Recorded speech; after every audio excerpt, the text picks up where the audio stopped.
Meet our emergency response teams, our paramedics, police, and firefighters at White Township Emergency Services Expo, June 29th at the Recreation Complex. See Citizens Ambulance and IRMC people, and a Lifelight medical helicopter landing. Talk to medical crews, learn about training for life in the emergency services. Meet the first responders for a chance to win a Sheetz gift card. The Emergency Services Expo, 10 till 2, Saturday, June 29th. Sponsored by Rosebud Mining and White Township. It is the voice of Indiana County. It's WCCS 101.1 FM, AM 1160, and WCCSradio.com. If you are watching on Facebook, you can see our Rogues Gallery lineup here. Chauncey Ross is leading this group in with us this morning in our conversation having to do with the White Township Emergency Services Expo, which is Saturday. Brought to you by Marcus & Mack, voted Best Personal Injury Law Firm, Best of Indiana County Contest. Marcus & Mack, a law firm representing injured people. Chauncey, good morning. Hey, Todd. You've got a good group of folks with you here today. Yep. We've got folks representing the nerve center of emergency operations in Indiana County. I'm in awe every time I learn more about what Indiana County Emergency Management Agency does. Director Tom Stutzman and Jolene Burkhart, the coordinator of the 911 Center, are here with us. Zach Newell from Indiana Borough Police Department. They've got a lot going on in conjunction with the. They're a team. They team up with state police, who are the main patrol unit for White Township, but we want to make sure the borough police get the FaceTime here. Yeah. And Indiana Fire Department, one of our main fire department covering most of White Township.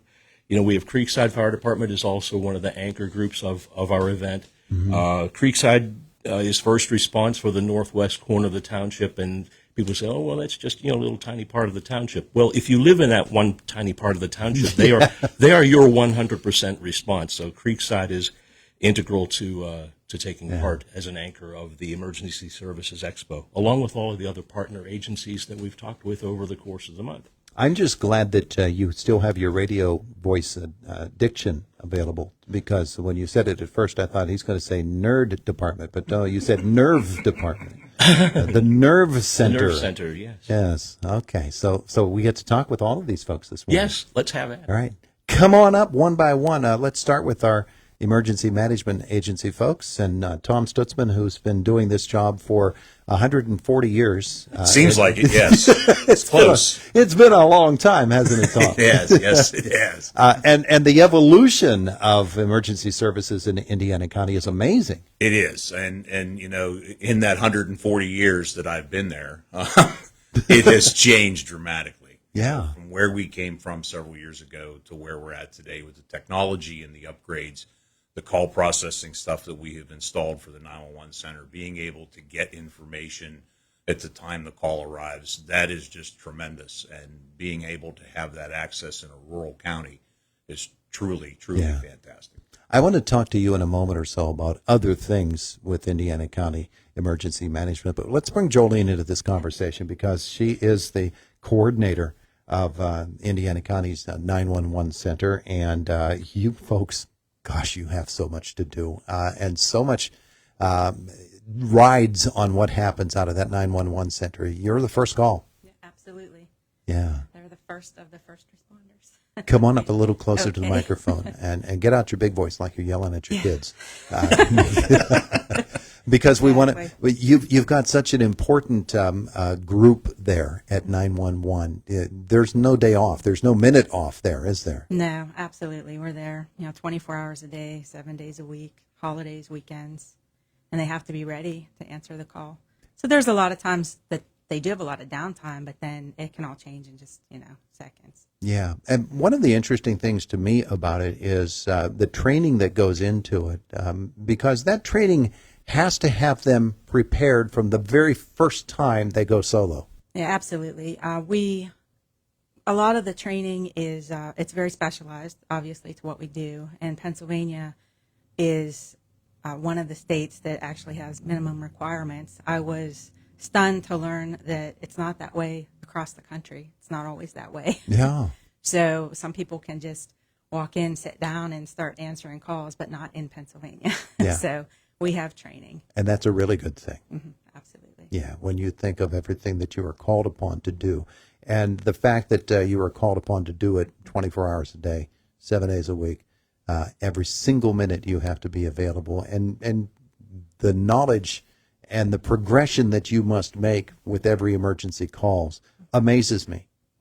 It is amazing. When I started, I mean, I haven't been with the county for 140 years like Mr. Stookman, but when I did start, we were in the basement of the courthouse, and I started as a dispatcher, and cell phones were few and far between, so we didn't really have that many cellular calls, and now we have most of our calls come off of cell phones. Yeah.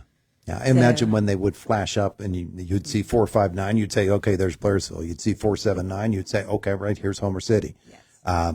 Not that case anymore. No. So now, yeah, exactly. The numbers, they look odd, all of the numbers. You're right, because we used to have the 412, and it's changed. So, yeah, it could be calls from locally here. So we answer every call, but it's very challenging with the locations. We are getting a lot better with the technology.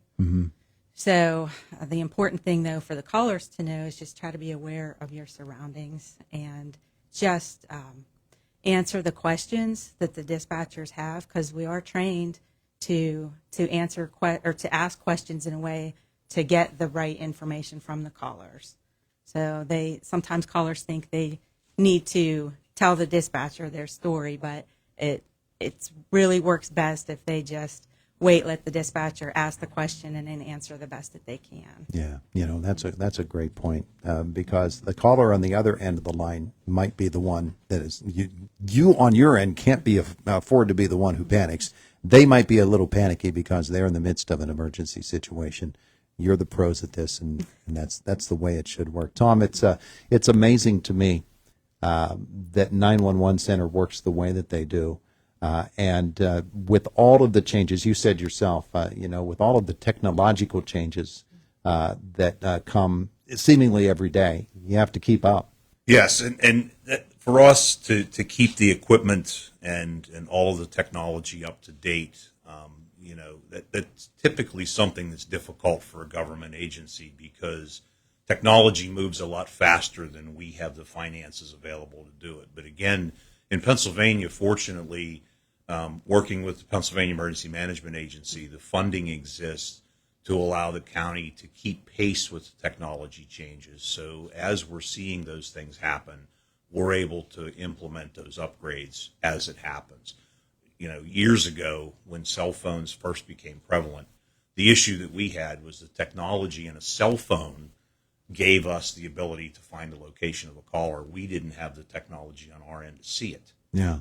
We now can keep pace with that type of change, and it's very beneficial. Yeah. Other services offered from Indiana County Emergency Management runs the gamut, doesn't it? It does. Huge.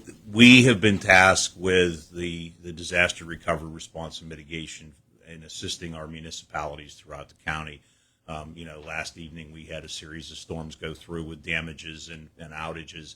And for the most part, the fire service addressed all of those things, along with support from municipalities and clearing roads and utility companies and getting service back up.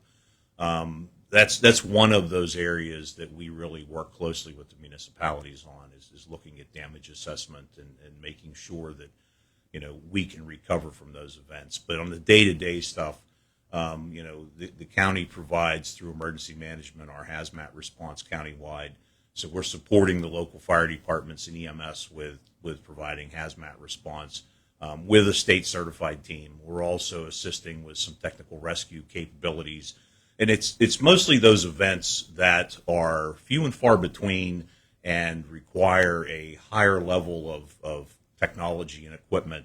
So we're procuring that type of equipment to make it available for those once-in-a-lifetime type calls. Yeah. I'll tell you what, each of you are worthy of an entire segment, and my time management skills aren't on top today. Let's get Zach Newell up here from Indiana Borough Police. Zach, we have spoken with you before. In fact, you were here just recently talking about recruitment for Indiana Borough. Our recruitment process, it was successful. We're continuously recruiting. That's going to be something we're going to do year round. So, yeah.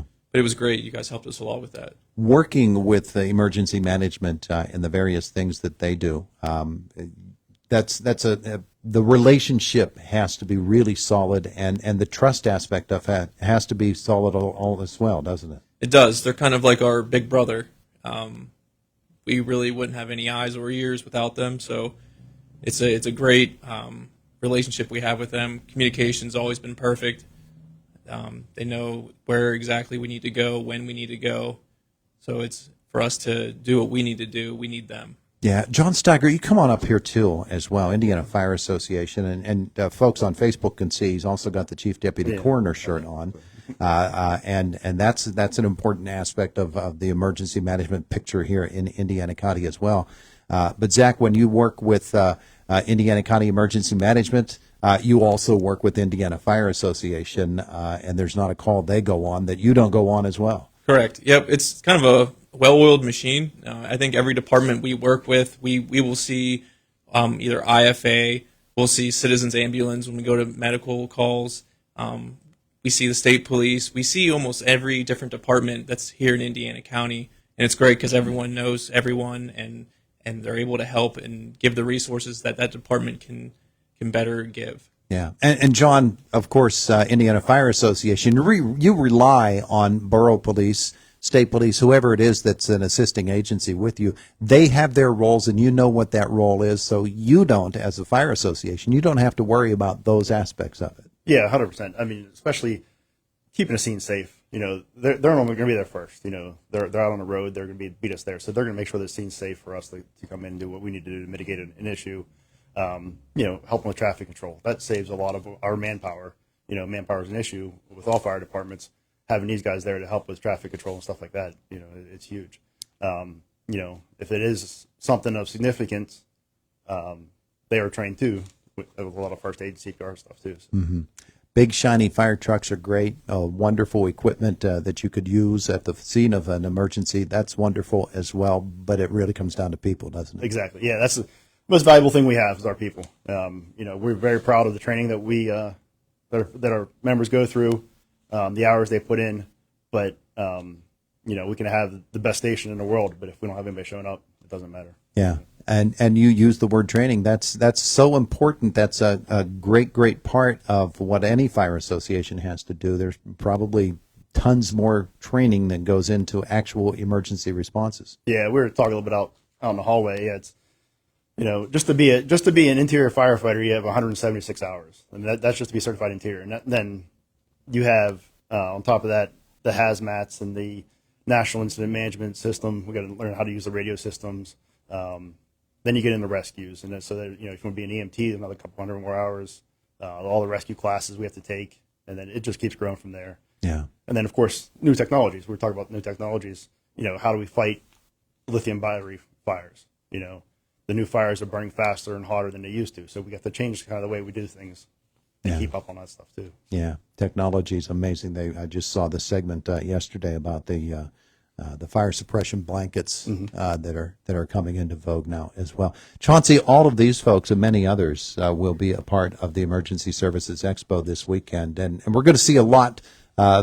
We haven't been able to really even touch what they're going to be able to demonstrate and show and speak to folks about at the Expo. One element of late breaking news is the fire department has procured a wrecked vehicle that they can use to do an actual extrication demonstration. Oh, a wrecked vehicle? Yes, it'll actually be tearing into extrication. Is that the extrication's the word for what they do when they use the Hurst tools or Jaws of Life? Hurst is the brand, but yeah, so the cutters and spreaders that will be. Yeah, we probably can thank our Indiana County deer population for that wrecked vehicle. A couple of those, yes.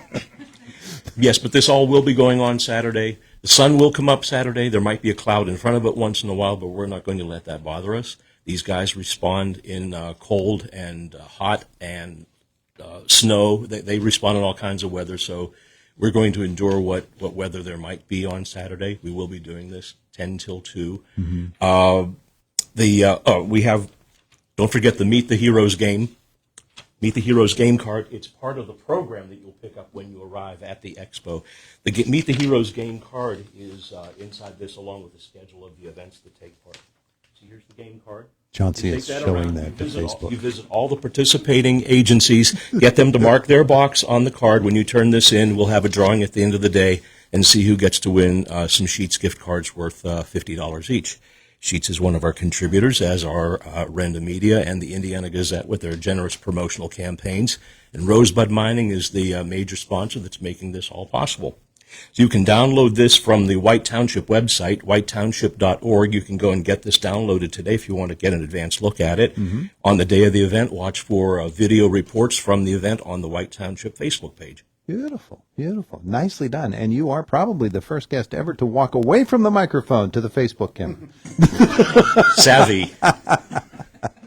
Hey, everybody, thank you for coming in. We appreciate it, and we'll see you and many others at the Emergency Services Expo at the White Township Recreation Complex on East Pike, 10 a.m. to 2 p.m. Saturday. Thanks, everybody. Thanks for having us in this month, Todd. It is the voice of Indiana County. It's WCCS 101.1 FM, AM 1160, and WCCSradio.com. And Jake is in the newsroom. He's coming up. Hurry into Mattress Warehouse and save $500 on the all-new and best-selling Tempur-Pedic Breeze mattresses with 0% financing, a 1-year low-price guarantee, and free next-day delivery. Why shop anywhere else? MattressWarehouse.com. At First Commonwealth Bank, we know that financial confidence begins with the right account for the way you manage your money. All of our checking accounts are packed with online tools, including Credit Score Manager with 24/7 access to your credit report. And our debit cards are eligible for MasterCard ID theft protection. Find the best checking account for you at fcbanking.com.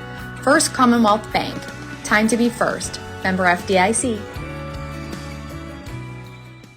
I'm Mark Burdick, Regional Vice President of Renda Media, and we are proud to partner with Rosebud Mining Company to pay tribute to our unsung heroes, those men and women who risked their own lives to save and to preserve the safety of their fellow neighbors, friends, and family. Each month, Rosebud Mining Company and Renda Media will be honoring and showcasing some of the finest first responders in our region, and we are asking for your support by nominating a first responder through any of our websites, including WCCSradio.com. Renda Media and Rosebud Mining Company will select one hero per month to showcase in a radio and video interview that will be archived on our first responder page of our websites. The first responder of the month will also receive a beautiful plaque from Rosebud Mining and Renda Media.